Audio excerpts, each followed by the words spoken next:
Hello साथियों, जय भीम, नमो बुद्धाय। जैसा कि मैंने पीछे की वीडियो में बताया है सर, आज हम दूसरे अध्याय पे बात करेंगे। आज का विषय है, आज हम बात करेंगे महान संत, सदगुरु और कवि के रूप में, समाज सुधारक के रूप में संत कबीर दास जी के ऊपर हम आज चर्चा करेंगे किताब के माध्यम से। यहाँ किसी कवि ने किस तरीके से इसकी व्याख्या की है, आगे किताब के माध्यम से बताएंगे। कबीरदास एक महान संत, कवि और समाज सुधारक। सैकड़ों सालों में कोई एक महापुरुष ही धरती पर जन्म लेता है जो समाज में अलग राह बनाकर सर्वोपरि स्थान हासिल करता है। समाज में अपने हित को अलग रखकर समाज के लिए काम करने वाले बिरले ही होते हैं। ऐसे ही एक महापुरुष हुए हैं संत कबीर। संत कबीर 15वीं शताब्दी के एक विशिष्ट कवि थे। कबीर का जन्म 1440 में जेठ महीने में पूर्णमासी को हुआ बताया जाता है, जबकि उनका जन्म स्थान काशी माना जाता है। कबीर नीमा और नीरू नामक जुलाहे की संतान थे। साथियों, कबीर साहब के विषय में तो बहुत बड़ी व्याख्या है और उन्होंने बहुत कुछ लिखा भी है किताब के माध्यम से, लेकिन अभी वीडियो के माध्यम से हम संक्षिप्त परिचय दे रहे हैं, थोड़ा सा शॉर्टकट में, कि ताकि ज़्यादा थोड़ा रहेगा तो ज़्यादा लोगों को देखने में आसानी होगी। बाकी किताब ने, कबीर साहब ने तो ग्रंथ के ग्रंथ पूरा लिखे हुए हैं, इसमें कोई भेद छुपा नहीं हुआ है। उन्होंने सबके लिए, सभी जात धर्म और देश के लिए, सबके लिए एक बहुत बढ़िया, अच्छा, एक हितैषी काम किया हुआ है और वो किसी से छुपा नहीं है, सबको। ये इस किताब के माध्यम से जितनी जानकारी इसमें दी गई है, हम उसी को वर्णन करेंगे, उसी को बता रहे हैं। अब आगे क्या लिखते हैं।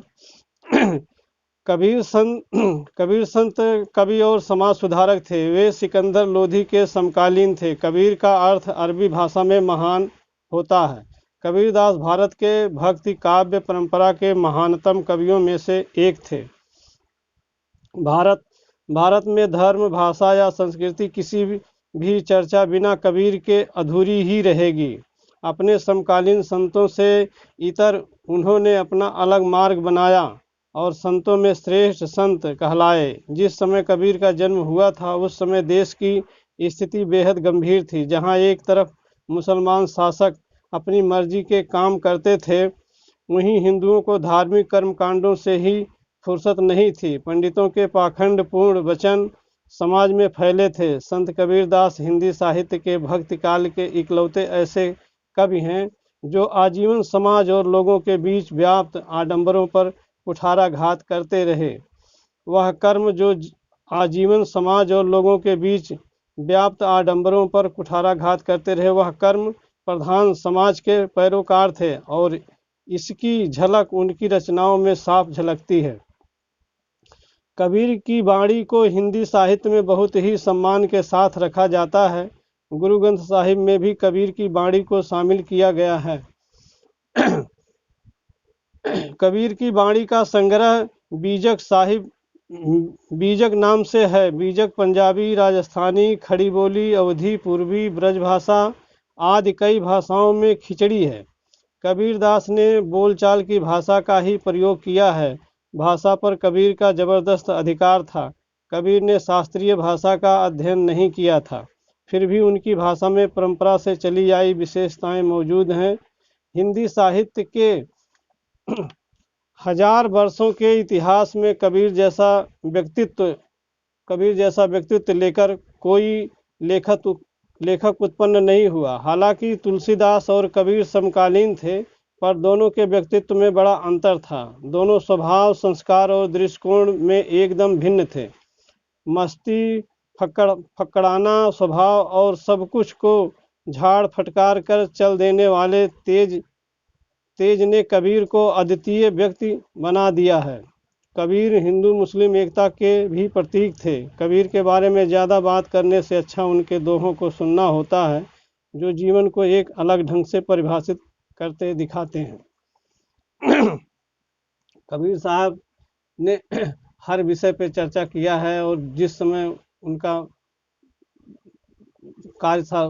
कार्यशैली चल रही थी उस समय देश की स्थिति किस हिसाब से थी और जीवन जीने का भी किस तरीके से, व्यक्तित्व क्या ढंग था, वो अपने हिसाब से अपने हिसाब से उन्होंने किस किस कठिनाइयों का सामना करके और हमारे लिए उन्होंने साहित्य तैयार किया है कि ताकि लोग इस पे पढ़ें और विचार करें। मैं बार बार यही नवयुवक साथियों से अपील करता हूँ कि वो शिक्षा की तरफ ज़्यादा से ज़्यादा शिक्षा की तरफ ध्यान दें और जानकारी को हासिल करें, उसके हिसाब से अपने जीवन को बेहतर से बेहतर बनाएं। कबीर साहब का कोई छुपा नहीं है। कबीर साहब के विषय में तो शुरू से ही पढ़ाई में लेकर के और बहुत दूर तक भी उनकी शिक्षाओं का प्रचार प्रसार किया जाता है। अब यहाँ कवि ने जैसा किताब में दिया है मैं उसी के माध्यम से आपको मार्गदर्शन करा रहा हूँ। मसलन आज के ब्रांडेड बाबाओं के ऊपर कबीर दास जी ये पंक्तियाँ चोट करती दिखती हैं। इसमें वो कह गए हैं कि साधु भूखा भाव का धन का भूखा नाही, धन का भूखा जो फिरे सो तो साधु नाही। यानी संत जन तो भाव के भूखे होते हैं और धन का लोभ उनको नहीं होता। जो धन का भूखा बनकर घूमता है वह तो साधु हो ही नहीं सकता। कबीरदास ने एक छोटे से दोहे में कितनी बड़ी बात बता करके हमको समझा रहे हैं कि साधु हमेशा भाव का, प्यार का भूखा होता है, वो धन का भूखा नहीं होता है कि जो लोग मांग मांग करके और धन इकट्ठा करते हैं। फिर ये ऐसी चीज़ नहीं है। कबीरदास हमेशा उनको सचेत करते हैं कि ऐसे लोगों को साधु आप मानिए ही नहीं, बल्कि जो धन इकट्ठा करता है उन्हें बहिष्कार करें, उन्हें साधु और बाबा का महत्व दे ही नहीं। इस विषय पे काफ़ी सोच विचार करके, क्योंकि ऐसे तो हजारों लाखों बाबा रोज घूमते फिरते हैं बाबा बन करके। आगे फिर लिखते हैं, ये एक अन्य दोहे में कबीर कहते हैं, जैसा भोजन खाइए तैसा ही मन होय, जैसा पानी पीजिए तैसी बाणी होय। अब इसी की व्याख्या करके लिखते हैं, अर्थात जैसा भोजन करोगे वैसा ही मन का निर्माण होगा और जैसा जल पियोगे वैसी ही बाणी होगी। अर्थात शुद्ध सात्विक आहार तथा पवित्र जल से मन और वाणी पवित्र होती ही इसी प्रकार जो जैसी संगत करता है वैसा ही बन जाता है। अर्थात खान पान के ऊपर कबीरदास को, कबीरपंथी में सभी लोग को जानकारी है कि उन्होंने मांस, मंदिरा, अंडा और इस सब चीज़ पे परहेज है। एक सच्ची चेतना तो यही है कि ये बात आप आजमा लीजिए कि सत्य है कि जैसा खावे अन्न वैसा होवे मन, और जैसा पानी पीजिए वैसी वाणी होवे। तो दोस्त, खान पान पे भी हमें साथियों इस चीज़ पे विशेष ध्यान करना चाहिए कि कभी भी एक इस शरीर में हम जितना ही खान पान बढ़िया से दुरुस्त करेंगे हमारा मन उतना ही निर्मल होगा और उतना ही भक्ति भावना की तरफ जाएगा। कबीरदास ने बहुत बड़ी भक्ति के माध्यम से पूरे देश को, समाज को, सबको बहुत ही हमारे लिए नेक कर्म करके गए हैं और हमें ये चेतना जगा के गए हैं कि उनके विषय पे हम सोचें और उस पर अमल करें। लेकिन आजकल की जनरेशन हमारी जो है कि वो थोड़ा खान पान की तरफ, मांस मदिरा की तरफ ज़्यादा खोई हुई है, लेकिन इसे हमें सुधार करना होगा। खान पान का बहुत बड़ा महत्व है, इसलिए खान पान की ज़रूरी है, इस पर विचार करना ज़रूरी है। आगे क्या लिखते हैं, कबीर का यह दोहा शायद किसी को याद ना हो कि जैसा लिखते हैं, पोथी पढ़ पढ़ जग मुआ, पंडित हुआ न कोय, ढाई अक्षर प्रेम का पढ़े सो पंडित होय। यानी आखिर इसकी व्याख्या करते हैं आगे किस तरीके से, यानी पोथी पढ़ पढ़ कर संसार में बहुत लोग मर गए लेकिन विद्वान ना हुए, पंडित ना हुए। जो प्रेम से पढ़ लेता है वही पंडित हो जाता है। इस दोहे का अर्थ समझाते हैं कि खूब पढ़ाई पढ़ लीजिए और इसके बाद कहिए कि मैं विद्वान बन गया हूँ, तो एक अपने आप से विद्वान बनने से हम कभी विद्वान नहीं हो सकते हैं। हमारी विद्वानता की झलक जो है वो समाज में जानी चाहिए, लोगों तक पहुंचनी चाहिए। उसका हमें लाभ क्या हो रहा है, जब तक हम इस चीज़ को नहीं मानेंगे तब तक हम उसको दिल से कैसे अपनाएंगे। कोई नहीं अपना सकता है, चाहे मैं हूँ या कोई भी हो। तो इसलिए इसमें इस दोहे के जरिए वो हमें आगाह करते हैं और बताते हैं। कबीर की एक अन्य लोकप्रिय रचना जीवन की हकीकत से सामना करा जाती है और एक सबक दे जाती है। फिर आगे लिखते हैं, तूने रात गंवाई सोई के, दिवस गंवाया खाई के, हीरा जन्म अमोल था, कौड़ी बदले जाए। अब इस दोहे का फिर व्याख्या करके कवि लिखते हैं, अपने इस दोहे के माध्यम से कबीर समय का मोल बताते हैं। कबीर कहते हैं कि हम रात सोने में और दिन खाने में गंवा देते हैं। इस तरह यह अनमोल जीवन कौड़ियों के मोल में खत्म हो जाता है।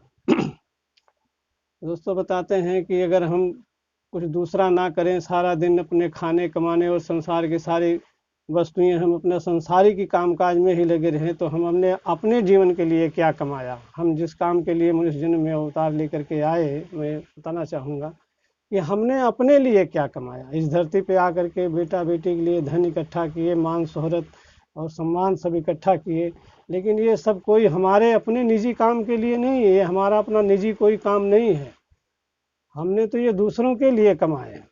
तो फिर आगे आगाह करते हैं, इसी तरीके से लिखते हैं आगे की पंक्ति में, इस तरह हिंदू धर्म में मौजूद आडंबरों पर उन्होंने करारा प्रहार किया। उनके दोहे में यह बात झलकती भी है।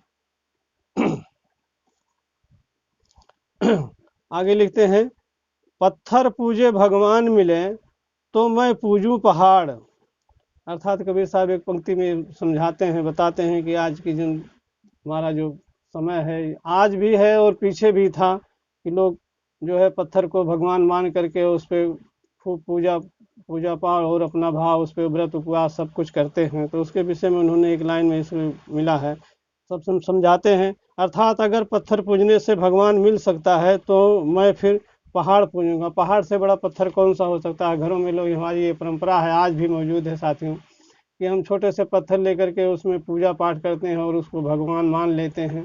हालांकि एक तरह से ये भी कहा गया है कि जहाँ हम मानते हैं वहीं हमारी मनोकामना बैठ जाती है, उससे से ही हम करने लगते हैं। लेकिन यह है कि ऐसा नहीं है कि हम उसे ही भगवान मान करके और सब कुछ निछावर करके और उसी पे ही हम अपने और सारे काम काज को ध्यान ना देते हुए और उसी पे हम अमल करते रहें।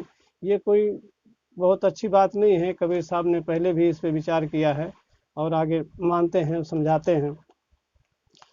कबीर विद्रोही कवि थे। आडंबर और अंधविश्वास से उनको सख्त नफरत थी। हिंदू धर्म में वाराणसी, बनारस को मोक्ष की धरती कहा जाता है। सनातनी परंपरा को मानने वाले लोग अपने जीवन के आखिरी दिनों में इस उम्मीद से बनारस की धरती पर आ जाते हैं कि उन्हें जीवन से मोक्ष मिलेगा और उनके द्वारा जीवन में किए गए पाप धुल जाएंगे। कबीर ने इस बात की खूब खिल्ली उड़ाई। कबीर की दृढ़ मान्यता थी कि कर्मों के अनुसार ही गति मिलती है, स्थान विशेष के कारण नहीं। सारा जीवन काशी वाराणसी में बिताने के बाद अपनी इसी मान्यता को सिद्ध करने के लिए कबीर सिद्ध करने के लिए अंत समय में वह मगहर चले गए, क्योंकि लोगों की मान्यता थी कि काशी में मरने पर स्वर्ग और मगहर में मरने पर नरक मिलता है। उन्होंने कहा कि अगर भगवान को मुझे मोक्ष देना होगा तो उनको मगहर आना पड़ेगा। सन 1518 में मगहर में उनकी मृत्यु हो गई। सिखों के धर्म ग्रंथ आदि ग्रंथ में भी कबीर के दोहे मिलते हैं। साथियों, ये एक कहानी है बहुत ही प्रचलित है, कबीर साहब के विषय में बहुत ही प्रचलित है कि ये बहुत ही था कि जो काशी में मरेगा, काशी बहुत धर्म नगरी मानी जाती थी, तब भी मानी जाती थी और आज भी कुछ लोगों का मानना है कि हाँ, काशी में अभी धर्म नगरी है। ये तो अपनी अपनी सोच पे ऊपर निर्भर है साथियों, कि जो काशी में रह करके और काशी में मरेगा वो सीधा स्वर्ग में जाएगा। ऐसी कहानियाँ तब थी। अभी कितना सही है कितना गलत है इसके विषय पे तो चर्चा करना हमारे बस की बात नहीं। हम तो किताब के माध्यम से जितना दिया है उस हिसाब से हम आगे आप लोगों तक पहुंचा रहे हैं। और कहते हैं कि काशी में मरने पे मोक्ष होगा तो मगहर में मरने के बाद जो है वो उसको नरक मिलेगा। कबीरदास इसी बात का खंडन करते हुए उन्होंने कहा कि हम देखते हैं कि किस तरीके से कि ऐसा सत्य होता है। जीवन भर उन्होंने अपना पूरा जीवन अर्पण किया समाज सेवा के लिए, लोगों को सुधार करने के लिए। सब चीज़ों पे उन्होंने अपने विचार रखे, खान पान और ये सारी परंपराओं पर। इसके बाद उनके विषय में एक कहानी लिखी गई है जो कि ये कि सारा उम्र तो उन्होंने काशी में बिताया, लेकिन जब मरने का वक्त आया तो वो सीधा मगहर को चले गए और कहे कि ठीक है, भगवान को अगर हमको मोक्ष देना ही होगा, अगर हमारे कर्म में मोक्ष सिद्ध होता है, हमने अगर श्रेष्ठ कर्म किए हुए, कर्मों की महानता पर ज़्यादा जोर दिया गया है, तो अगर ऐसा किया है तो भगवान को आना पड़ेगा हमें मगहर लेने के लिए। तो अब उनकी सोच थी, उन्होंने जैसे दुनिया को करके दिखाया कि ठीक है, हम मगहर में मरते हैं, देखते हैं हमें क्या होता है।